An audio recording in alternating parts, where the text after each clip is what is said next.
क्या आपको भी किडनी स्टोन्स हैं और आप भी ये चाहते हैं कि मेरा ये स्टोन बिना कोई ऑपरेशन के निकल जाए, कोई भी कट चीरा या चीरफाड़ नहीं लगे? और क्या कोई ऐसा तरीका है जिससे मुझे अस्पताल भी ना जाना पड़े? अगर अस्पताल जाना पड़े तो बहुत कम समय के लिए जाना पड़े। तो आज इस ओपीडी की वीडियो में हम बात करेंगे एक ऐसी किडनी स्टोन की टेक्नोलॉजी के बारे में जिसमें पेशेंट सुबह आते हैं तो दोपहर या शाम में अपने घर चले जाते हैं, जिसमें ना तो कोई कट लगता है, ना कोई चीरा लगता है, ना कोई चीरफाड़ होती है, और उसके अंदर स्टोन भी टूट के अपने आप निकल जाते हैं। तो क्या है इस टेक्नोलॉजी का नाम? इसका नाम है लिथोट्रिप्सी।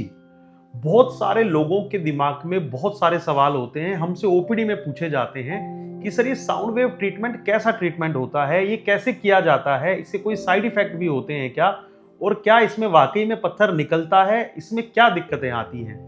तो आज इस ओपीडी की वीडियो में हम बात करेंगे इन एंड आउट ईएसडब्ल्यूएल के बारे में, जिसे हम लिथोट्रिप्सी बोलते हैं, और ये किस सिद्धांत पे काम करता है, ये कैसे पत्थर को तोड़ता है। तो चलिए मेरे साथ इस वीडियो को पूरा एंड तक देखिएगा, जिससे कि आप इस टेक्नोलॉजी के फायदे और नुकसान दोनों समझ पाएं और आप एक सही डिसीजन ले पाएं कि आपको इसमें कैसे आगे बढ़ना है।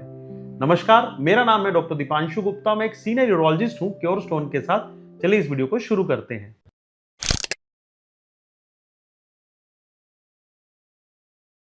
तो ईएसडब्ल्यूएल की बात करने से पहले हमें यह समझना होगा, जो कि हम हर वीडियो में एक डायग्राम बनाते हैं।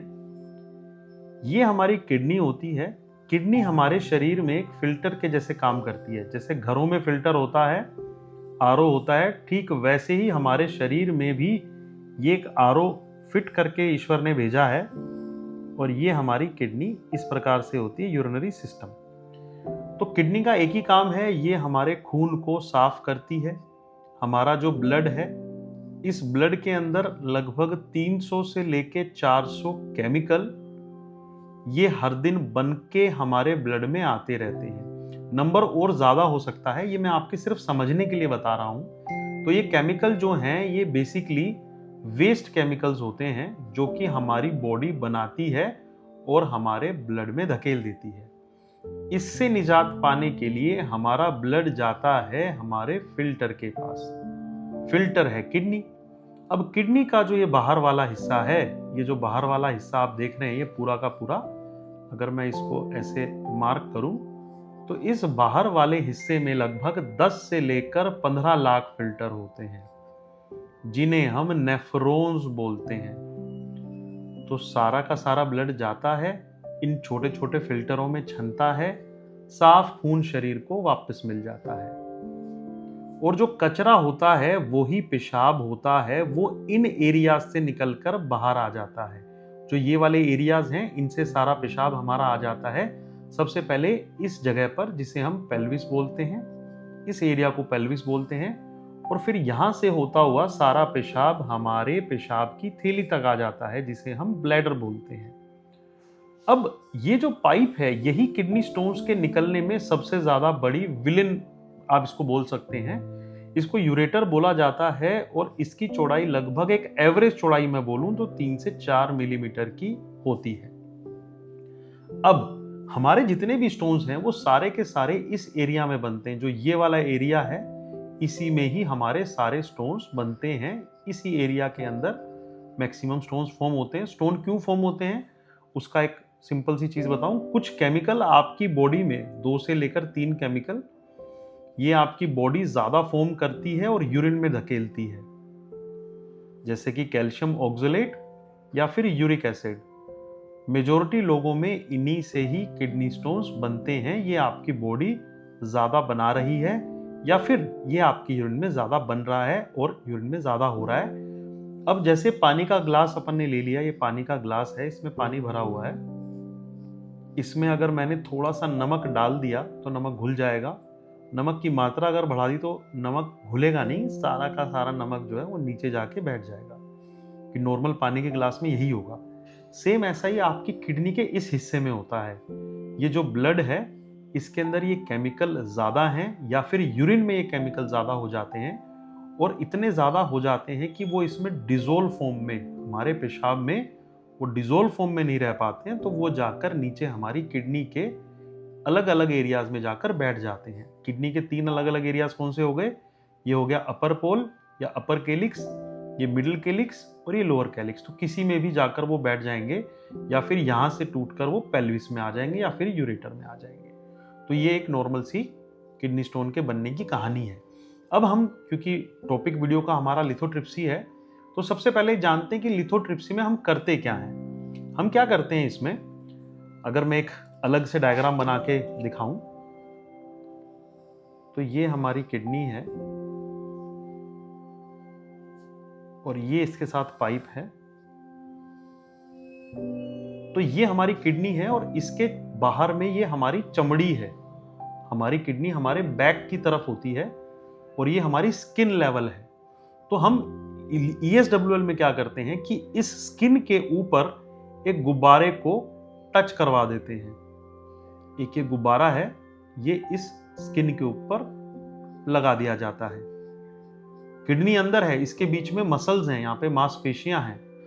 तो ये गुब्बारा जो है, इस गुब्बारे में से निकलती हैं वाइब्रेशंस। अगर सपोज हमारा स्टोन यहाँ पेल्विस में पड़ा हुआ है, सपोज हमारा स्टोन यहाँ पर है, तो इस पूरे गुब्बारे से जो वेव्स निकलेंगी, वो वेव्स कैसे जाएंगी, वो सारी की सारी इसकी तरफ कन्वर्ज हो जाएंगी इस तरीके से। इसमें जितनी भी वेव्स होंगी वो सारी की सारी हमारे इस स्टोन पे कन्वर्ज हो जाएंगी और ये स्टोन टूटना शुरू हो जाएगा। अब सवाल ये है कि सबसे पहले हमको इस स्टोन को इसके फील्ड में लाना होता है या मशीन को ऐसे सेट करना होता है कि ये इसके स्टोन, ये जो पॉइंट है हमारा, ये स्टोन के ऊपर जाकर ही फिट हो। तो इसको हम दो चीजों से देख सकते हैं। एक तो है हमारा एक्सरे। जिस टाइम पे लिथोट्रिप्सी की जाती है उस समय पे एक्सरे भी किया जाता है इस चीज को देखने के लिए कि सारी रेज इसी के ऊपर लगे। और दूसरा होता है अल्ट्रासाउंड, कि इस मशीन के साथ अल्ट्रासाउंड भी या एक्सरे भी फिट किया जाता है, जिससे कि हम इस स्टोन को फोकस कर सकें। जो ये साउंड वेव निकल रही है, इसको हम यहां पर फोकस करके इसको तोड़ सकें। तो इसमें होता क्या है कि लगभग 3000 शॉक्स, जैसे 3000 शॉक्स का मतलब क्या है, एक बार इसने साउंड वेव दी, फिर दोबारा दी, फिर दोबारा दी, ऐसे करके 3000 यूजुअली हम शॉक्स देते हैं, जिससे कि ये पत्थर धीरे धीरे करके टूट जाता है। अब इसको तोड़ने की खास बात क्या होती है कि हमको जो इसके बिल्कुल बीच में हिट नहीं करना है। इसको करने की एक टेक्निक होती है कि हमको बिल्कुल बीच में हिट नहीं करना है, क्योंकि उससे जो इसके टूटने वाले टुकड़े हैं ना, वो थोड़े बड़े टूटेंगे ऐसे, और ये बड़े टुकड़े हमारे यूरेटर में जाकर फंस सकते हैं। तो इसको तोड़ने का तरीका ये होता है कि हमको सरफेस से शुरू करना पड़ता है और इस तरीके से शुरू करना पड़ता है कि सरफेस से टूटे और बहुत बारीक डस्ट बने। अगर हम बड़े फ्रैगमेंट्स में इसको तोड़ेंगे तो फ्रैगमेंट टूट जाएंगे, हो सकता है वो यूरिन के साथ आकर इस पाइप में आकर अटक जाए। तो कई बार इस प्रोसेस को करने में पेशेंट को हल्का सा पेन फील हो सकता है, हल्का सा यूरिन से ब्लड आ सकता है। अगर हम इसको सही से इसको फोकस नहीं करेंगे तो कई बार ये किडनी के इस टिश्यू को या इस टिश्यू को नुकसान भी पहुंचा सकती है। तो जो लिथोट्रिप्सी की बेसिकली जो ये 3000 शॉक्स जिसको हम बोलते हैं, ये एक सेशन में हम देते हैं। यूजुअली शॉक्स डिपेंड करता है स्टोन के हार्डनेस पे, स्टोन के लोकेशन पे, उसके साइज पे ज्यादा और कम किए जा सकते हैं, लेकिन मैं आपको एक एवरेज बता रहा हूं कि 3000 शॉक्स एक सेशन में यूजुअली दिए जाते हैं। अब ये कैसे डिसाइड किया जाता है कि कौन से स्टोन को ESWL के लिए किया जा सकता है?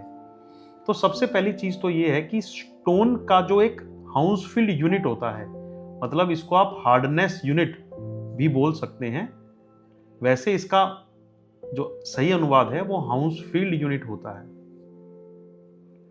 ये बेसिकली सीटी स्कैन से हमको पता चलता है। इससे हमको ये पता चलता है कि बेसिकली स्टोन की हार्डनेस कितनी है। अगर मान लीजिए किसी पेशेंट के स्टोन का हाउसफील्ड यूनिट या हार्डनेस यूनिट मान लीजिए 100 है, तो वो स्टोन सॉफ्ट माना जाता है या फिर वो स्टोन होता ही नहीं है। कई की बार वो सॉफ्ट या तो ब्लड क्लॉट होता है या कई की बार वो मैट्रिक स्टोन होता है। अगर स्टोन का हार्डनेस 1000 है तो इसका मतलब ये है कि वो स्टोन जो है बोन के जितना हार्ड है, क्योंकि बोन का अप्रोक्सीमेटली हाउसफील्ड यूनिट जो है वो 1000 होता है। तो अगर आपका स्टोन बोन से हार्ड है तो उसका हाउसफील्ड यूनिट 1000 होगा। अगर इसके बीच का है 500 है तो बोन से मतलब हाफ डेंस है, ये हम मान सकते हैं। तो ESWL में उसी स्टोन को लेना चाहिए जिसका हाउसफुल यूनिट 1000 से कम है। अगर 1000 से ज्यादा है तो उसमें रिजल्ट अच्छे नहीं आएंगे। दूसरा पॉइंट है स्टोन का साइज। यूजुअली देखा गया है कि स्टोन का साइज लेस देन 2 सेंटीमीटर होना चाहिए। अगर इससे बड़ा साइज हम लेते हैं तो एक तो तोड़ने में मल्टीपल सेशंस का इस्तेमाल हो सकता है, दूसरा अगर बड़ा स्टोन होगा तो वो इतना ज्यादा डस्ट बनाएगा कि वो हमारे यूरेटर में जाकर अटक सकता है। तो इसलिए स्टोन साइज जो है 2 सेंटीमीटर से ऊपर नहीं होना चाहिए। तीसरा है कि अगर स्किन टू स्टोन डिस्टेंस मान लीजिए कि ये आपकी चमड़ी है और ये आपका स्टोन है, इन दोनों का जो डिस्टेंस है ये अगर 10 सेंटीमीटर से ज्यादा है तो हमारी रेज इस तक नहीं पहुंच पाएंगी, तो ESWL को करने का कोई फायदा नहीं है। मतलब अगर मोटे पेशेंट हैं तो ESWL को इस्तेमाल नहीं करना चाहिए क्योंकि हमारी साउंड वेव्स वहां तक नहीं पहुंच पाएंगी अगर स्किन टू स्टोन डिस्टेंस ज्यादा है तो। चौथा, अगर पेशेंट के स्टोन लोअर पोल में है, अगर लोअर पोल में स्टोन है, मतलब मान लीजिए यहां पर है, ये लोअर पोल है, तो भी ESWL बहुत ज्यादा कामयाब चीज नहीं होती है। क्यों? क्योंकि स्टोन टूट के वहीं पर ही पड़ा हुआ रह जाएगा। तो इसलिए लोअर पोल के स्टोन्स में हम लिथोट्रिप्सी को, ESWL को कम इस्तेमाल करते हैं।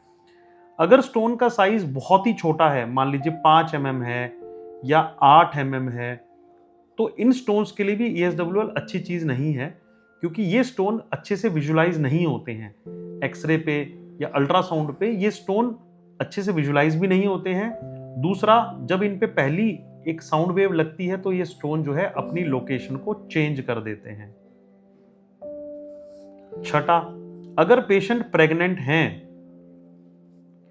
तो उनके अंदर हम ये साउंड वेव ट्रीटमेंट नहीं कर सकते हैं। सातवां, अगर पेशेंट की इस यूरेटर पाइप में ब्लॉकेज है तब भी हम, अगर मान लीजिए आपकी पाइप में स्ट्रक्चर है या ब्लॉकेज है, तब भी हम जो है इसको इस्तेमाल नहीं कर सकते हैं। तो ये मोटा मोटी चीजें हैं जिसके अंदर हम ESWL को इस्तेमाल कर सकते हैं और नहीं कर सकते हैं। अब बात आती है कि इसका रिजल्ट कैसा होता है। तो देखिए, रिजल्ट्स डिपेंड करता है, सबसे ज्यादा जरूरी चीज है कि आपको कौन लगा रहा है, किस मशीन से इसको दिया जा रहा है, ऑपरेटर जो है वो कितने मोटिवेटेड हैं, वो कितने अच्छे से काम कर रहे हैं। इसके जो रिजल्ट्स रहते हैं यूजुअली, अगर वैसे तो स्टोन साइज पे भी रिजल्ट, लोकेशन पे भी रिजल्ट मैटर करते हैं, उसके हार्डनेस पे भी मैटर करते हैं, बट एक हम आर्बिट्री फिगर ले तो 60% से लेके 65% तक इसके रिजल्ट रहते हैं। मल्टीपल सेशंस इसमें देने पड़ सकते हैं, जैसे आपने आधा स्टोन अभी तुड़वाया, आधा स्टोन फिर 21 डेज के बाद तुड़वाया, तो ऐसा भी किया जाता है इसमें। तो लिथोट्रिप्सी, लेकिन आज की डेट में जब से RIRS का ट्रीटमेंट आया है, RIRS ट्रीटमेंट जिसमें हम पेशाब के नेचुरल रास्ते से दूरबीन को ले जाकर तोड़ते हैं, तो लोग इसको ज्यादा प्रेफर करते हैं। क्यों? क्योंकि एक तो ये भी नॉन इन्वेजिव है, इसके अंदर कोई कट चीरा नहीं है, इसके अंदर लोअर पोल के स्टोन्स भी आजकल अच्छे से आराम से निकल जाते हैं और एक ही सेशन में हो जाता है, एक ही सेशन में यूजुअली हो जाता है। 20 mm तक के स्टोन की अगर बात करें, बार बार जाना नहीं पड़ता है। इसलिए जब से RIRS आया है तब से लिथोट्रिप्सी के पेशेंट्स कम हो गए हैं। थोड़े से लोगों ने अपना रुख बदल दिया है। कई बार ऐसा भी होता है कि पेशेंट ने लिथोट्रिप्सी कराई, स्टोन टूट के यहाँ पर आकर फंस गया और फिर हमें जाकर निकालना पड़ रहा है एकदम से इमरजेंसी में, क्योंकि जब यहाँ पर स्टोन था, यहाँ पर था, तो हो सकता है पेन नहीं था, लेकिन स्टोन जब यहाँ पर टूट के फंस जाता है तो पेन शुरू हो जाता है। तो कई बार लिथोट्रिप्सी करने से पहले एक डीजे स्टेंट को भी डाला जाता है, एक तार को भी डाला जाता है, जिससे कि कोई भी रुकावट ना बने। अगर स्टोन का बल्क ज्यादा है तो यही एडवाइस किया जाता है कि आप डीजे स्टेंट डलवा के ही इस प्रोसेस को करें। तो ये कुछ चीजें हैं जो कि लिथोट्रिप्सी के बारे में मैं बताना चाहता था। ये ट्रीटमेंट मिक्स रिजल्ट्स हैं इसके, कई पेशेंटों के स्टोन निकल जाते हैं, कई पेशेंट हमारे पास उसके बाद आते हैं कि जी हमने करवाया था, सक्सेस नहीं हुआ, आप RIRS से इसको निकालिए। तो ये डिपेंड करेगा कि आपका स्टोन कहाँ पर है, क्या लोकेशन है, क्या फैक्टर्स हैं जो कि इसको स्टडी कर रहे हैं, गाइड कर रहे हैं। तो मैं उम्मीद करता हूं आप एक लिथोट्रिप्सी के बारे में बेसिक सी चीजें समझ गए होंगे। मैंने कोशिश की आपको इस प्रोसेस के बारे में समझाने की, इसके फायदे नुकसान बताने की। अगर आपके फिर भी कोई किडनी स्टोन से रिलेटेड सवाल हैं तो आप नीचे लिखे हुए नंबरों पे हमसे बात कर सकते हैं, कमेंट बॉक्स में लिख सकते हैं, हम आपकी सहायता जरूर करेंगे। धन्यवाद।